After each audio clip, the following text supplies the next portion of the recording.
Episode 1। अचानक मेरी आंख खुल गई। मैं अंधेरे में आंखें फाड़ फाड़ कर देखने लगा।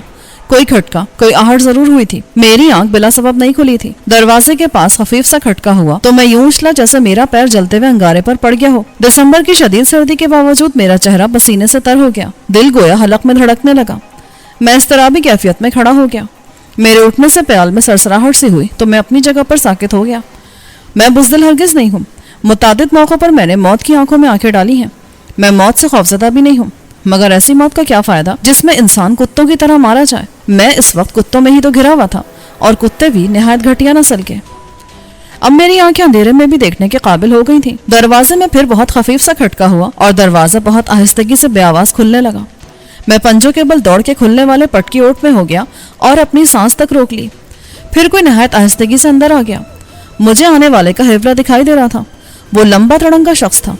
वो जो ही जरा आगे बढ़ा, मैंने झपट के उसकी बैल सी गर्दन दाएं बाजू के शिकंजे में जकड़ ली। बाएं हाथ से मैंने उसका मुंह दबा दिया था कि वो कोई आवाज मुंह से ना निकालने पाए। वो बुरी तरह मचला। अपनी गर्दन मेरे शिकंजे से छुड़ाने की कोशिश की पर कामयाब न हो सका। मैंने सरगोशी में उससे कहा, जोर लगाओगे तो अपनी गर्दन तोड़वा बैठोगे। कौन हो तुम? उसने हलक से आवाज निकालने की कोशिश की, मगर अल्फाज अंदर ही घुट कर रह गए। मुंह पर तो मेरा हाथ जमा था। देखो, मैं तुम्हारे मुंह पर से हाथ हटा रहा हूँ, मगर शोर मचाने की कोशिश मत करना। मैं तो अपनी जान से जाऊंगा ही, मगर इससे पहले ये बैल सी गर्दन तोड़ दूंगा। मैंने सफाक लहजे में कहा, हटाऊं हाथ? जवाब में उसने अपना कद्दू सा सर इस बात में हिला दिया। मैंने उसके मुंह से हाथ हटाया, मगर उसकी गर्दन आजाद ना की। वो गहरे गहरे सांस लेने लगा, फिर सरगोशी में बोला, मैं अच्छे मियाँ का भाई हूँ, इकबाल। अच्छे मियाँ खुद कहाँ हैं? मैंने उसकी गर्दन छोड़ते हुए पूछा। वो किसी काम से इलाहाबाद गए हैं, उसने अपनी गर्दन सहलाते हुए कहा। जाते हुए आपके बारे में बता दिया था उन्होंने मुझे। कह रहे थे मुमकिन है मुझे 4-5 दिन लग जाएं। फिर वो चौंक कर बोला, खाना खाया आपने?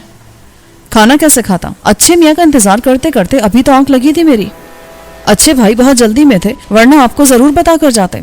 मैं सिर्फ ये देखने आया था कि आप सो रहे हैं या जाग रहे हैं। मैं आपके लिए खाना लेकर आता हूँ। माफ करना भाई, मेरी वजह से तुम्हें बहुत तकलीफ हुई, मगर तुम्हें यूँ चोरों की तरह आने की क्या जरूरत थी? शाम को हमारा खालाजाद भाई यहाँ पहुंचा है। उससे खतरा है क्योंकि वो पुलिस में है और मुसलमान होते हुए भी मुसलमानों का कट्टर दुश्मन है। ये कहकर वो उठ खड़ा हुआ। वो मेरे साथ ही प्याल पर बैठ गया था। मैं अब चलता हूँ, कहीं उस हरामजादे को शक न हो जाए। आप सो मत जाइएगा, मैं मौका मिलते ही खाना लेकर आऊंगा। ये कहकर वो जल्दी से बाहर निकल गया। मैं उससे कहना चाहता था कि अगर कोई खतरे वाली बात है तो खाना रहने दो, मैं भूखा ही सो जाऊंगा। भूखे नहीं सोते हैं बेटा, नाना जी ने प्यार भरे लहजे में कहा। मेरा दिल नहीं चाह रहा नाना जी, मैंने रो देने वाले अंदाज में कहा। दिल ना चाहे बेटा, मगर जिंदा रहने के लिए खाना तो पड़ेगा ना। नाना जी ने ठंडी सांस लेकर कहा, मैं नहीं खाऊंगा। मैंने गुस्से में कहा, मुझे जिंदा भी नहीं रहना, मैं बाबा के पास जाऊंगा। बाबा याद आया तो मैं बुरी तरह से सकने लगा। कामी बेटा, माँ ने बिलकते हुए मुझे सीने से लगा लिया। तू भी मुझे छोड़ गया तो मैं किसके सहारे जिंदा रहूंगी? ठीक है, तू खाना नहीं खाएगा तो मैं भी नहीं खाऊंगी। माँ ने रोते हुए कहा। अम्मा रोती थी तो मैं अपना दुख भूल जाता था। मुझसे उनके आंसू देखे नहीं जाते थे। मेरा दिल चाहता था कि वो हमेशा हंसती रहे। बाबा के इंतकाल को 10वां दिन था, मगर मुझे ऐसा लग रहा था जैसे अभी अभी बाबा को दफना कर लौटा हूँ। डूबते सूरज की जर्द रोशनी में बाबा की ताज़ा कब्र पर जलती हुई अगरबत्ती का बल खाता धुआं, सरों पर टोपियां ओढ़े लोगों के जबरदस्ती बनाए हुए सोगवार चेहरे, कब्र की मिट्टी पर पानी की बौछार से उठने वाली सौंधी मिट्टी और गुलाब की मिली जुली महकार, गारे में लिथड़े हुए गोरकन के इस्तख्वानी हाथ और बेहिस चेहरा, मस्जिद से लिया हुआ खाली गहवारा, कलमा तैयबा से कड़ी हुई स्याह रेशमी चादर और कब्र पर फातिहा देने के बाद मौलवी साहब की कारोबारी अफसरदगी, ये सब मनाजिर मेरे जहन पर नक्श होकर रह गए थे। जहन में इतनी टूट फूटो तो खाना खाने को कब जी जाता है, मगर मैं अम्मा को रोते भी नहीं देख सकता था। वो घुटनों में मुंह दिए मुसलसल रो रही थी। मुझे ऐसा लगा जैसे कोई मेरा दिल मुट्ठी में लेकर भींच रहा हो। एक बार फिर मेरे आंसू बहने लगे और मैं अम्मा से लिपट गया। मुझे माफ कर दे अम्मा, मैंने आंसू पोंछते हुए कहा। मैं आपका कहना मानूंगा, मगर आप मुझसे एक वादा करें। अम्मा ने रोते रोते सर उठाया और चौंक कर मुझे देखने लगी। हाँ अम्मा, वादा करें कि आइंदा कभी नहीं रोएंगी आप, बस आप हंसती रहा करें, मैं आपको रोते हुए नहीं देख सकता। अम्मा रोते रोते हंसने लगी, मगर उनकी वो जख्मी जख्मी सी मुस्कुराहट आज तक मुझे याद है। उन्होंने जल्दी से आंसू पोंछ लिए और मेरा हाथ पकड़कर चौकी पर ले गई जहाँ खाना चुना हुआ था। मैंने उगल निकल कर किसी न किसी तरह चंद लुक़्मे खाए और हाथ खींच लिया। शायद हम तीनों ही एक दूसरे की वजह से खा रहे थे। फिर अचानक दरवाजे पर दस्तक हुई। मैंने चौंक कर दरवाजे की तरफ देखा। बहुत आहिस्तगी से दस्तक हुई तो मैंने दरवाजे से कान लगा दिए। दरवाजा खोलिए, मैं हूँ इकबाल। मैंने आहिस्तेगी से दरवाजा खोल दिया। इकबाल एक पोटली में खाना बांध कर लाया था। खाने की पोटली रखकर उसने जेब से माचिस निकालकर मोमबत्ती जलाना चाही तो मैंने जल्दी से फूंक मारकर तीली बुझा दी और सख्त लहजे में बोला, अहमकाना हरकतें मत करो। बाहर से किसी ने रोशनी देख ली तो मेरे साथ तुम भी अजाब में मुब्तला हो जाओगे। मेरा लहजा इतना सख्त था कि इकबाल शायद सहम कर रह गया था। चंद लम्हे तक उसके मुंह से कोई लफ्ज ना निकल सका। फिर वो सहमे हुए लहजे में बोला, मगर आप अंधेरे में कैसे खाना खाएंगे? मुझे एहसास हुआ कि मेरा लहजा कुछ ज्यादा ही सख्त था। उस बेचारे को यूं झिड़कना नहीं चाहिए था। उस वक्त तो वैसे भी मैं उन्हीं लोगों के रहमो करम पर था। मैंने थोड़े नरम लहजे में कहा, मजबूरन मुझे अंधेरे में ही खाना खाना पड़ेगा। कमरे से बाहर रोशनी की जरा सी रमक भी चली गई तो मैं तो खैर मारा ही जाऊंगा। तुम्हारा पूरा घर ज़ेर अताब आ जाएगा। मुझे अपने दुरुस्त लहजे पर अफसोस है। माफी तो मुझे मांगना चाहिए सिकंदर भाई। इकबाल ने कहा, मैंने उन लोगों को अपना नाम सिकंदर ही बताया था। फिर वह हंसकर बोला, आप इतनी फारसी क्यों बोलते हैं? अभी एक जुमले में आपने 10 जगह फारसी बोली। मैंने फारसी बोली? मैं खाने की पोटली खोलते हुए बोला, बताओ जरा क्या फारसी बोली, बताऊं? वो हंसकर बोला, अहमकाना, रोशनी, अजाब, रमक, ज़ेर अताब, दरिश्त, मजबूरन। अरे अरे, मैंने हंसकर कहा, तुमने तो वाकई फारसी पढ़ी है। मैंने दादा जान से फारसी और उर्दू दोनों पढ़ी है। इकबाल ने कहा, यहाँ तो स्कूलों से उर्दू और फारसी गायब होती जा रही है। ज्यादातर स्कूलों में मास्टर नहीं मिलते का बहाना बनाकर तलबा को गैर महसूस तरीके से महरूम रखा जा रहा है। फिर वो हंसकर बोला, मैं भी क्या बहस ले बैठा, आप खाना खाइए। खाने के बाद मैंने बर्तनों की पोटली बांधकर इकबाल को दी। कोने में रखी हुई सुराही से पानी पिया और प्याल पर ढेर हो गया। इकबाल ने जाते हुए कहा, दरवाजा अंदर से बंद मत कीजिएगा, मैं बाहर से ताला लगा देता हूँ, इसलिए कोई इस कमरे में नहीं आ सकता। उसके जाने के बाद मैं बहुत देर तक जागता रहा। मैं तो इन हालात में फिर भी सो लेता था। मेरी जगह कोई और होता तो शायद अब तक नीम पागल हो गया होता। मैं क्या था और क्या बन गया था? बाबा मुझे आला तालीम दिलाना चाहते थे। वो चाहते थे कि मैं CSS का इम्तिहान पास करूं और ठाट से डिप्टी कमिश्नरी करूं, मगर अजल के बेरहम हाथों ने उन्हें इतनी मोहलत ही ना दी। इसके बावजूद मैंने बाबा के ख्वाब को ताबीर देना चाही, मगर उसमें नाकाम रहा। मुझे बड़ा आदमी बनाने के लिए मेरी माँ वक्त से बहुत पहले ही बूढ़ी हो गई। मैं कभी कभी हसरत से सोचता कि अगर बाबा मरने में इतनी उजलत ना करते तो क्या हो जाता। बाबा बहुत बड़े जागीरदार घराने से ताल्लुक रखते थे। दादा जान खान बहादुर मलिक सुल्तान अली इतनी जमीनों के मालिक थे कि सूबे के मोअज़्ज़िज़ीन में उनका शुमार होता था। बाबा को पढ़ने का शौक था, इसीलिए दादा जान ने उन्हें ऑक्सफोर्ड में आला तालीम दिलाई थी। उनके बरक्स मेरे ताया मलिक उस्मान खान को जमींदारी के सिवा किसी चीज से दिलचस्पी ना थी। उन्हें मज़ारों पर हुक्मरानी करने का शौक था। दादा जान अक्सर फख्र से कहते थे, ओए रोब दबदबा तो उस्मान का है, वो सही मानों में खान बहादुर मलिक सुल्तान का जानशीन है। इस अंग्रेजी पढ़ाई ने इरफान को तबाह कर दिया। ओए वो कमी कमीनों के साथ बैठकर खाना खाता है। बात असल में ये थी कि बाबा ने कमी की बेटी से शादी करके दादा जान के खानदानी वकार को खाक में मिला दिया था। उनकी नजरों में नाना जी कमी थे, क्योंकि वो मामूली कोचवान थे, तांगा चलाकर गुजर औकात करते थे। यही सोचते हुए ना जाने कब मुझे नींद आ गई। इकबाल, कोई जोर से चीख कर बोला। मैं हड़बड़ा कर उठ बैठा। बाहर धूप निकल आई थी, क्योंकि रोशनदान से आने वाली धूप ने कमरे के फर्श पर एक मुस्ततील से बना दिया था। इकबाल, वही चीखती हुई आवाज फिर सुनाई दी, ये नाश्ता लेकर तुम कहाँ जा रहे हो? मैं छत पर बैठकर खुद नाश्ता करूंगा अनवर भाई। खुली छत पर नाश्ता करने का लुत्फ ही और है। अजीब अजीब शौक है तुम दोनों भाइयों के। जवाब में अनवर की आवाज सुनाई दी। फिर जीना चढ़ने की आवाज सुनाई दी। इकबाल शाह जीना चढ़ के ऊपर छत पर चला गया था। मैंने बढ़कर दरवाजे की एक झिरी से आंख लगा दी। मुझे दरमियाने कदर गठे हुए जिस्म का एक शख्स नजर आया। वो जवान आदमी था और खासे कीमती कपड़ों में मलबूस था। उसके हाथ में गैर मुल्की सिगरेट और खूबसूरत सा एक लाइटर दबा हुआ था। इम्पोर्टेड चीजें वहाँ के लोगों की कमजोरी हैं। महंगे गैर मुल्की सिगरेट वहाँ स्टेटस सिंबल है। बास छिचोरे सिगरेट का पैकेट हाथ में रखते हैं। अनवर अचानक मुड़कर मेरे कमरे के दरवाजे को घूरने लगा। उसके चेहरे पर उलझन के आसार थे। फिर वो आहिस्ता आहिस्ता दरवाजे के सामने आन ठहरा। मेरा दिल जोर जोर से धड़कने लगा। फिर उसने मकरू आवाज में पुकारा, इकबाल। आ रहा हूँ अनवर भाई। इकबाल ऊपर से चीख कर बोला। फिर फौरन ही वो नीचे भी आ गया। इस कमरे में क्या है? अनवर ने पुलिस वालों के मखसूस अंदाज में पूछा। कुछ पुराना फालतू सामान और काट कबाड़ भरा हुआ है। इसे कोई इस्तेमाल तो नहीं करता? अनवर के उस सवाल से मेरे जहन में खतरे की घंटियां बजने लगी। ना जाने उसे किस बात से शुबा हुआ था। ये कमरा कम ही इस्तेमाल होता है। कभी कभी इलाहाबाद से मेरा कोई दोस्त आता है तो मैं इस कमरे में ठहरा देता हूँ। मगर आप ये सब कुछ क्यों पूछ रहे हैं? पुलिस वालों को हर वक्त अपने कान और आंखें खुली रखना चाहिए। अनवर ने हंसकर कहा और नीचे जाने के लिए जीने की तरफ चल दिया। मैंने सुकून का तवील सांस लिया। मैं वहां बहुत बुरी तरह घिर कर रह गया था। अच्छे मियाँ ना जाने कहाँ चले गए थे। इकबाल सीधा साधा नौजवान था। अगर अनवर को शय हो जाती तो वो मुझे पकड़कर इनाम भी हासिल करता और उसे तरक्की भी मिलती। میں نے کیا بننا چاہا تھا اور کیا بن گیا تھا. اماں اور نانا جی نے میرے مستقبل کے لیے کیا کچھ نہیں کیا. پھر مجھے وہ وقت یاد آیا جب دادا جان نے مجھے اور میری اماں کو حویلی سے نکال دیا تھا. دل سے تو انہوں نے اماں کو کبھی قبول نہیں کیا تھا, بس بابا کی ضد سے مجبور ہو گئے تھے. بابا کی آنکھیں بند ہوتے ہی انہوں نے بھی آنکھیں پھیر لی. تو عرفان کو کھا گئی, اب کیا چاہتی ہے ہم سے؟ دادا جان نے نفرت بھرے لہجے میں اماں سے کہا. اب میں تجھے اس حویلی میں برداشت نہیں کر سکتا, دفع ہو جا یہاں سے. دادا جان کی گرجدار آواز نے مجھے سہما دیا. مگر بابا, بکواس بند کر. دادا جان اتنی زور سے چیخے تھے کہ انہیں کھانسی آ گئی. اگر اب اپنی زبان سے مجھے بابا کہا تو زبان کھینچ کر کتوں کو کھلا دوں گا. تو 4 جماعتیں پڑھ کر سمجھتی ہے کہ ملکوں کی برابری کرے گی؟ نکل جا یہاں سے. انہوں نے اماں کو بری طرح دھتکار دیا. میری عمر اس وقت مشکل سے 7 برس ہوگی. میری سمجھ میں نہیں آ رہا تھا کہ دادا جان اماں پر ناراض کیوں ہو رہے ہیں. میں نے آگے بڑھ کر کہا, دادا جان میں. جواب میں میرے منہ پر زناٹے دار تھپڑ پڑا.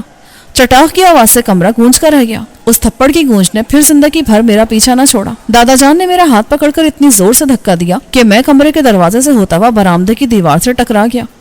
میرا سر بری طرح دیوار سے ٹکرایا. دوسرے لمحے ہر چیز سرخ ہو گئی. پھر میری آنکھیں سر سے بہتے ہوئے خون کی وجہ سے بند ہونے لگی. کسی نے بڑھ کر مجھے تھام لیا. اسی وقت گھوڑے کے ٹاپوں کی آواز سنائی دی. تانگا شاید گھر کے باہر ہی رکا تھا. میں نے اپنے کان باہر کی آوازوں پر لگا دیے. میں ذرا سے کھٹکے سے بھی اچھل پڑتا تھا. مجھے یہ سوچ کر ہنسی آئی کہ میری ذات سے کتنے لوگوں کو فائدہ پہنچ سکتا ہے. پاکستان میں بھی میری گرفتاری پر بھاری انعام تھا اور بھارت میں بھی. 2 دن پہلے میری فرد جرم میں مزید اضافہ ہو گیا تھا. میں نے الہ آباد کے ایک بڑے پولیس افسر کو سرے عام گولی مار دی تھی. یوں پولیس میرے خون کی پیاسی ہو رہی تھی. کئی افراد میرے اس جرم کے گواہ تھے. اچانک سیڑھیوں پر ایسی آوازیں ابھریں جیسے کوئی اوپر آ رہا ہو. کیا ضرورت تھی اسے اوپر آنے کی؟ اچھے میاں کی آواز آئی. میں سکندر بھائی کے لیے ناشتہ لایا تھا. مجھے دیکھ کر وہ بھی اوپر آ گئے. اقبال نے جواب دیا. پھر؟ اچھے میاں چونک کر بولے. پھر میں سیدھا اوپر والی چھت پر چلا گیا اور ان سے کہا کہ میں چھت پر ناشتہ کروں گا. اس انبار سے بہت زیادہ ہوشیار رہنے کی ضرورت ہے اقبال. یہ کمبخت صرف نام کا مسلمان ہے. وہ باتیں کرتے ہوئے اسی کمرے کے دروازے پر آن پہنچے جہاں میں چھپا ہوا تھا. دروازہ کھولو, اچھے میاں نے کہا. تالے میں چابی گھومنے کی آواز آئی اور پھر دروازہ آہستگی سے کھل گیا. اچھے میاں کمرے میں آ گئے تو اقبال دروازے ہی سے لوٹ گیا. سکندر صاحب, مجھے افسوس ہے کہ میں آپ کو بتائے بغیر چلا گیا. اصل میں میرے پاس اتنا وقت ہی نہیں تھا. اچھے میاں نے کہا. مجھے اقبال نے بتایا تھا کہ آپ 2-4 دن کے لیے گئے ہیں. ہاں, کام تو میرا وقت طلب تھا مگر آپ کے خیال سے جلدی لوٹ آیا. پھر وہ جھجکتے ہوئے بولے. وہ دراصل اب یہاں کے حالات بھی سازگار نہیں رہے, اس لیے. میں جانتا ہوں. میں نے ان کی بات کاٹ دی. آپ کے کزن یہاں آئے تھے, وہ شاید پولیس میں ہیں. اس کے علاوہ کچھ اور لوگ بھی شبے میں مبتلا ہو گئے ہیں. اچھے میاں نے آہستگی سے کہا. وہ دکاندار فضل دین بھی آپ کے بارے میں کریت کر پوچھ رہا تھا. ٹھیک ہے, میں یہاں سے چلا جاتا ہوں. میں نہیں چاہتا کہ میری وجہ سے آپ کے خاندان پر کوئی آفت آئے. مگر آپ یہاں سے جائیں گے کہاں؟ اچھے میاں مجھ سے نظریں نہیں ملا پا رہے تھے. اتنی وسیع دنیا ہے, کہیں بھی چلا جاؤں گا. ٹھہرے, مجھے کچھ سوچنے دیں. آپ پریشان مت ہوں. آپ نے پہلے ہی میری وجہ سے بہت بڑا خطرہ مول لیا ہے. میں کہیں بھی چلا جاؤں گا, مگر میں آپ کو بے یار و مددگار نہیں چھوڑ سکتا. آپ نے میری وجہ سے اپنی زندگی داؤ پر لگائی ہے تو میرا بھی کچھ فرض ہے. میں کیا اور میری جان کیا؟ میں نے تلخ لہجے میں کہا. میں تو ان لوگوں میں سے ہوں جن کے نام سرخ روشنائی سے کاٹ دیے جاتے ہیں, جن کے مرنے پر جشن منائے جاتے ہیں, لوگوں کی ترقیاں ہوتی ہیں, انعامات ملتے ہیں. میری فکر کیوں کرتے ہیں آپ؟ نہیں سکندر صاحب. اچھے میاں جذباتی ہو گئے. میں اتنا احسان فراموش نہیں ہوں, مجھے ذرا سوچنے دیں. دروازے پر خفیف سا کھٹکا ہوا تو میں بری طرح بھڑک اٹھا. دوسرے لمحے مجھے اقبال کا چہرہ دکھائی دیا. وہ ہمارے لیے چائے لے کر آیا تھا. اس نے اچھے بھائی کو چائے کا کپ دیتے ہوئے کہا. بھائی جان, وہ احسان بھائی آئے ہیں. اچھے میاں نے چونک کر اسے دیکھا, پھر بولے. ٹھیک ہے, انہیں بٹھاؤ, میں بھی آ رہا ہوں. اس کے جانے کے بعد اچھے میاں کچھ دیر سوچتے رہے, پھر بولے. بس آپ کا کام ہو گیا سکندر صاحب. میں سمجھا نہیں. میں نے کچھ نہ سمجھتے ہوئے پوچھا. میں بھی آتا ہوں. اچھے میاں اٹھ کھڑے ہوئے. ان کا چہرہ کسی خیال کے تحت دمکنے لگا تھا. پھر وہ بہت عجلت میں باہر نکل گئے. ان کے جانے کے بعد میں انہی کے بارے میں سوچتا رہا. وہ عجیب مست مولا قسم کے آدمی تھے. گو کہ میں انہی کی وجہ سے مصیبت میں پھنسا تھا, مگر اپنا کام نکل جانے کے بعد کون کسی کا خیال کرتا ہے. ان کی جگہ کوئی اور ہوتا تو یہ معلوم ہوتے ہی کہ میں بھارتی پولیس اور راہ کو مطلوب ہوں, فوراً پیچھے ہٹ جاتا. انہوں نے گزشتہ 2 روز سے مجھے اپنے گھر میں چھپا رکھا تھا. الہ آباد کی پولیس کتوں کی طرح میری بو سونگتی پھر رہی تھی. الہ آباد کا یہ قصبہ کٹاری جہاں اس وقت میں موجود تھا, مسلمانوں کا گڑھ تھا. اس قصبے کی 90% آبادی مسلمان تھی. قصبے کے کچھ ہی لوگ خوشحال تھے. اچانک دروازہ کھلا اور اچھے میاں اندر آ گئے. ان کے ساتھ دراز قد اور مضبوط ہاتھ پیروں کا ایک نوجوان بھی تھا. اس کی عمر 25 سال کے لگ بھگ ہوگی. کشادہ پیشانی اور گھنے سیاہ بالوں والا وہ سرخ و سفید لڑکا مجھے پہلی ہی نظر میں اچھا لگا. اس کی آنکھوں میں ذہانت کی چمک تھی. اچھے میاں نے آگے بڑھ کر کہا, سکندر, یہ ہمارے دوست احسان ہیں. ان کی آمد اس وقت گویا تائید غیبی ہے. پھر وہ احسان سے مخاطب ہوئے, یہ ہیں سکندر صاحب جن کا میں نے تذکرہ کیا تھا. احسان نے آگے بڑھ کر نہایت گرم جوشی کے ساتھ مجھ سے مصافحہ کیا اور بولا, میں غائبانہ طور پر تو ان سے واقف ہوں. انہوں نے تو 2 ہی دن میں اتنی شہرت کما لی ہے جو ہم برسوں میں نہ کما پائے. اسے آپ شہرت کہتے ہیں؟ میں نے ہنس کر کہا, بدنامی کہیے بدنامی. آپ نے پڑھا نہیں یہاں کا پریس مجھے کیا کہہ رہا ہے؟ جس مسلمان کو یہاں کا پریس برا کہے تو وہ اصل میں اچھا آدمی ہوتا ہے. پھر وہ ذرا توقف کے بعد بولا, میرا خیال ہے اس بند کمرے میں رہتے رہتے آپ بھی بور ہو گئے ہوں گے. میں آج رات آپ کو یہاں سے نکال لوں گا. میں نے اچھے بھائی سے کہا بھی تھا اور آپ سے بھی کہوں گا کہ خواہ میری وجہ سے مصیبت میں نہ پڑے. میرا کیا ہے, کسی طرف بھی نکل جاؤں گا. نہیں سکندر صاحب, ایسا کیسے ہو سکتا ہے؟ احسان نے پورا اعتماد لہجے میں کہا, ہم لوگ یہاں اقلیت میں ضرور ہیں مگر ابھی اتنے بے بس نہیں ہوئے ہیں کہ اپنے مہمانوں کی حفاظت بھی نہ کر سکیں. بس آپ تیار رہیے گا, آج رات کسی بھی وقت میں آپ کو یہاں سے لے جاؤں گا. وہ اٹھ کھڑا ہوا دروازے کی طرف بڑھتے ہوئے اچھے میاں سے بولا, بس آپ کو چند گھنٹے مزید سکندر صاحب کی حفاظت کرنا پڑے گی. پھر احسان میری طرف دیکھ کر مسکرایا اور اچھے میاں کے ساتھ کمرے سے باہر نکل گیا. ان لوگوں کے اپنائیت بھرے سلوک پر بے اختیار میری آنکھوں میں آنسو آ گئے. روتے نہیں ہے کامی بیٹا؟ نانا جی نے میرے چہرے سے خون صاف کرتے ہوئے کہا, تم ملکوں کی اولاد ہے بیٹا, تیری آنکھوں میں آئندہ آنسو نہ آئے. ملکوں کی اولاد؟ اماں نے منہ بنا کر کہا, ملک اسے اپنی اولاد مانتے ہی کب ہے بابا؟ ان کے نہ ماننے سے کیا خون کا رشتہ تبدیل ہو جائے گا؟ پھر نانا جی مجھ سے بولے, چل بیٹا تو تانگے میں بیٹھ. میں اچک کر تانگے میں نانا جی کے ساتھ بیٹھ گیا. اماں پچھلی سیٹ پر بیٹھ گئی. گھوڑا نانا جی کے ایک اشارے پر چلنے لگا. اس وقت ہلکا ہلکا اندھیرا پھیل چکا تھا اور گاؤں کے بیشتر گھروں میں چراغ روشن ہو گئے تھے. نانا جی کا گاؤں وہاں سے 4-5 میل دور تھا. وہ علاقہ بھی دادا جان کی جاگیر میں تھا. ہم گاؤں کی حدود سے باہر نکلے تو اچھا خاصا اندھیرا پھیل چکا تھا. جس پگڈنڈی پر ہم چل رہے تھے وہ 2-2.5 فرلانگ جانے کے بعد 2 شاخوں میں تقسیم ہو جاتی تھی. وہاں سے ایک راستہ نانا جی کے گاؤں کی طرف جاتا تھا, دوسرا بڑے قصبے کی طرف. 2 شاخوں پر پہنچ کر نانا جی نے تانگے کا رخ بڑے قصبے کی طرف موڑا تو اماں چونک کر بولی, ادھر کدھر جا رہے ہو بابا؟ گاؤں کا راستہ تو یہ ہے. میری یادداشت ابھی اتنی خراب نہیں ہوئی کلثوم. میں بھلا اپنے گاؤں کا راستہ کیسے بھول سکتا ہوں؟ میں انہی راستوں پر چلتے چلتے جوان سے بوڑھا ہو گیا ہوں. تو پھر اس طرف کہاں جا رہے ہو بابا؟ اماں نے پوچھا. میں حیرت سے نانا جی کو دیکھ رہا تھا. ہم گاؤں نہیں جا رہے کلثوم. مگر کیوں بابا؟ میں نے ملک عثمان اور اس کے بیٹوں کی باتیں سن لی ہیں. وہ لوگ کامی کی جان لینا چاہتے ہیں. کیوں؟ اماں کے گلے سے بمشکل آواز نکلی. تو بھی بہت بھولی ہے کلثوم. نانا جی افسردگی سے بولے, ارے کامی اس جائیداد میں برابر کا حصے دار ہے. ملک عثمان اور اس کے بیٹے بھلا کب چاہیں گے کہ جائیداد کا بٹوارا ہو؟ بابا کہتے تو تم ٹھیک ہی ہو, مگر اب کہاں جا رہے ہو؟